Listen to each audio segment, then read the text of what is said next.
welcome back. How's your new year going? Hey, listen, remember, if you would like to lead or participate in a U.S. chapter of Badass Agile in the following markets: New York City, Boston, Washington, San Francisco, or Dallas-Fort Worth, reach out to me by January 15, 2020 at contact@badassagile.com. All right, here's some notes from the field for you this week. Stuff that inspires me as I'm working away, coaching teams, living the life.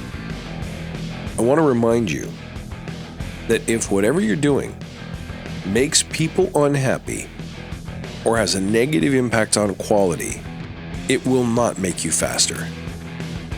As you know from listening to this show, so often when people first get hold of Agile, all they hear is better, faster, cheaper. And they'll be super interested, super passionate in making it work for that reason.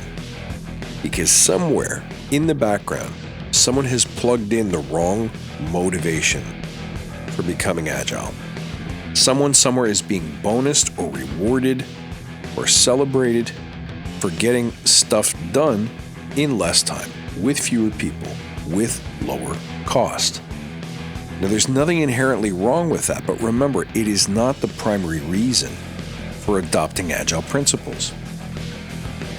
And what you'll start to see happening is that when motivated by financial measures, or worse, by individual career advancement or recognition, people will start to push too hard for any kind of improvement or process or change that makes stuff faster.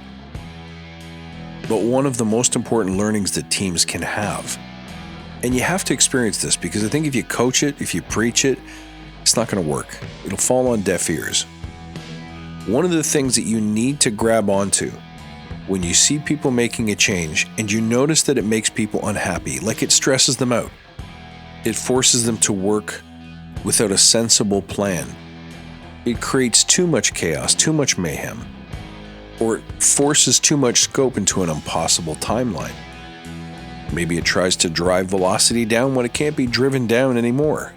When you force people to sweat and lose sleep and no longer enjoy their jobs, or the things that you implement create more mistakes, quality goes down, velocity goes up, then guess what? You're not really faster. Because either you'll create resentment in the team, which will create detachment, lack of investment, people simply won't give you their best, or a substandard product has to be fixed, rebuilt, re-released, done over. And as a coach or scrum master, when you see those decisions being made, you may not be able to stop them from following through. You telling them you don't think it's a good idea may not help, may not work. Sometimes you have to be prepared to let them fail.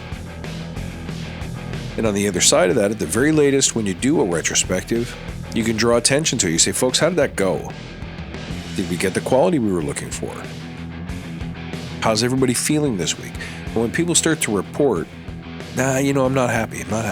Why are you not happy? Well, because I think we pushed too hard to get it out the door, and we all knew that it was too much scope.